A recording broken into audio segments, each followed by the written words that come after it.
Okay, a couple of words about the overall market, and then I'm going to show you my watch list, which is pretty short for tomorrow. And remember, tomorrow is FOMC day, so the afternoons are usually kind of weird. I hope to get my trading done in the morning tomorrow. A couple days ago, this is what the SPY looked like. I put out a chart on StockTwits, I think it was, showing that the SPY is basically right smack dab in the middle of the channel. Very next day, it flushes down, touches the bottom of that channel, and right back up, closing near the highs, which to me felt pretty bullish, like we were headed right back up to the top of the channel. Then um, today right back down near the bottom of that channel. All right, on a little bit heavier volume too. So keep an eye for a downside channel break. We could get some selling tomorrow. But having said that, I would tell you that Twitter closed at 38.59 and is currently trading right around 50 bucks all the way up here in after hours. So that may spark the market, or maybe enough to put a bid in the market.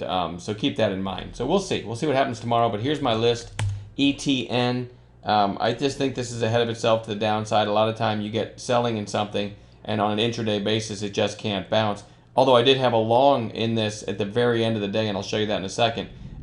You had a bounce in mid-April back here. So I put a line there, and I didn't think it was going to get there, but lo and behold, it did get there on an intraday basis, and that's where I took my long. Let me show you on an intraday how I called it. Okay, excuse me, I'm zoomed in here using 2-minute candles just to show you, zoom out a little bit, just to show you how I called it and traded it in the chat room today. We had shape change, and what do I mean by that? You loosely connect the tops of the candles, and like right here, you can see shape change, and you can see it even, more right there. So it's basically envision in your mind loosely connecting the tops of the candles, and you notice what happens after that. You got a decent bounce, okay? But what's more important than just random shape change is when, and you can see it here, right? You can see it there. And usually it's accompanied by big volume too. So what I really like is when you get this shape change into an area that's significant on the chart, right? And you had that right there.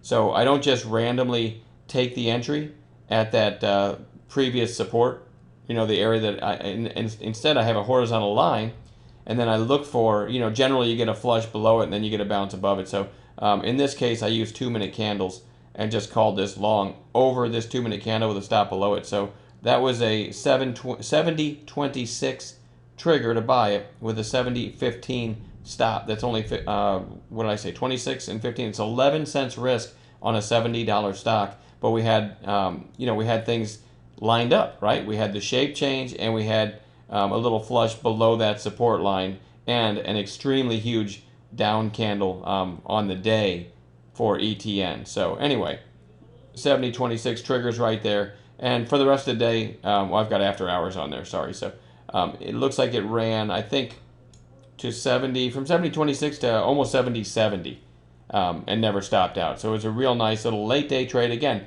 I feel silly showing you the daily chart and and bragging about a trade where I basically got the long on that little bitty tail right there that you see. But it wasn't a bad little payday, and it just happened to be something we stumbled across in chat. As a matter of fact, one of our chat room members, Kevin, pointed that out, the selling in ETN, which landed it on a chart and then gave me my long there at 70.26. So again, you don't look at that and say, you don't brag about going long on that one, but it still gave us a trade. Anyway, having said all that, ETN I think may be overdone and is worth watching for a bounce tomorrow. All right, ARMH.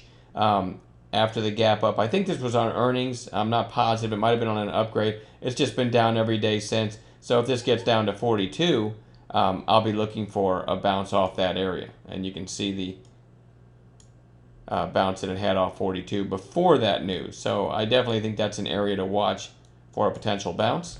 On ARMH, VRSN. Really nice breakout. Now you got a couple red days lower on lower volume. Again, if I can get a base for a while, any kind of consolidation, then an upside break, I bet you would get a nice trade in VRSN. You could kind of say the same thing about INO. It's not as bullish as VRSN, but you had the gap up, and now it's, 5 days down in a row. It's to an area that we kind of refer to in the chat room as the buy zone, between the 8 and the 20 period moving average, that blue and red line. So it's in that area, so it's definitely worth watching and revisiting where the gap started. So it's definitely worth watching for a bounce tomorrow. By the way, we use that buy zone not just on daily charts, but on 5-minute charts on a strong stock too that pulled back to that buy zone oftentimes pays us well in the chat. Let's see. TOL. Now this is home builders. I believe there's let me double check. Yeah, there's new home purchase applications before the open tomorrow. So possibly home builders will have already made a move, but Toll Brothers, basically bounced off this area pretty nicely here and here, and now 4 days straight down into that area. But remember, the new home purchase applications will be announced in the pre-market tomorrow. But anyway, home builders may get a bid tomorrow if those numbers are good. If not, I'm not very interested in shorting after this fall either, so I probably won't do anything with it, but we'll see. CBI, I like this one a lot, actually. Let me get that line off there. Okay, CBI, really beaten up stock. And if you go back, you had a really nice long consolidation in the $60 area before it started this big breakout. Well, now it's gotten back to that in a hurry. So that is definitely an area to look for a bounce. All right, so CBI was 70 just a couple days ago. So anywhere around 60, I will be looking for a potential long setup. And then US Steel, the letter X, closed at 27.67. You can kind of see a little cup and handle there. In after hours, it's all the way up right around 30 bucks. So it's trading right about here. And I believe X has a pretty big short position in it. So we'll be watching X for a possible long trade, depending on how the market trades and depending on how X sets up tomorrow as well. That's my starting list for tomorrow. I'm going to quit babbling, and we will see everybody. I'll put out another video tomorrow, another watch list, and we'll also try to follow up on whether we traded any of these or not. All right, have a good night.